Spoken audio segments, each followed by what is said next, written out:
أذن الله أن ترفع ويذكر فيها اسمه يسبح له فيها بالغدو والآصال। আল্লাহ তাআলা যেসব গৃহ,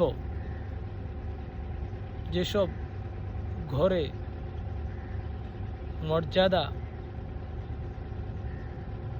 উচ্চ করার এবং তাতে আল্লাহর নাম উচ্চারণ করার আদেশ দিয়েছেন, যাতে সকাল সন্ধ্যায় আল্লাহর পবিত্রতা ঘোষণা করে, এমন সব লোক, এমন সব মানুষ, তাদের প্রশংসায় আল্লাহ সুবহানাহু ওয়া তাআলা বলেছেন, রিজালুল লা তুলহিহিম তিজারাতুন ওয়ালা বাইউন আন যিকরিল্লাহি وإقام الصلاة وإيتاء الزكاة يخافون يوما تتقلب فيه القلوب والأبصار। আর এমন মানুষ, তাদেরকে তাদের ব্যবসা বাণিজ্য আল্লাহর স্মরণ থেকে,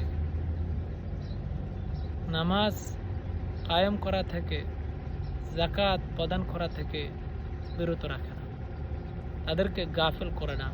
তাদের জীবিকা, তাদের ব্যবসা বাণিজ্য, তাদের কাজকর্ম তাদেরকে নামাজ কায়েম থেকে, আল্লাহর স্মরণ থেকে, যাকাত আদায় করা থেকে বিরত রাখে না।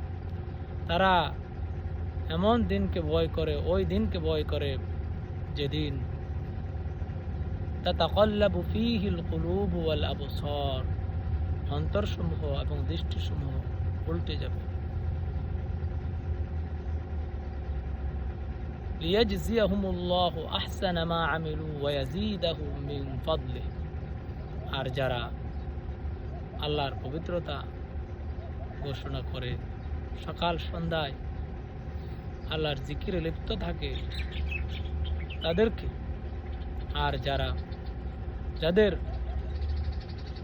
পেশা, কর্ম, ব্যস্ততা আল্লাহর জিকির থেকে, নামাজ থেকে, যাকাত আদায় থেকে, অর্থাৎ আল্লাহর আনুগত্য থেকে দূরে রাখে না, তাদের জন্য আল্লাহ তাআলা বলেছেন, লিয়াজজিয়াহুমুল্লাহু আহসানা মা আমিলু। তারা যে উত্তম আমলগুলো করত, উৎকৃষ্ট আমল, তার বিনিময় আল্লাহ তাআলা দান করবেন এবং তাদেরকে আরো বৃদ্ধি করে দিবেন।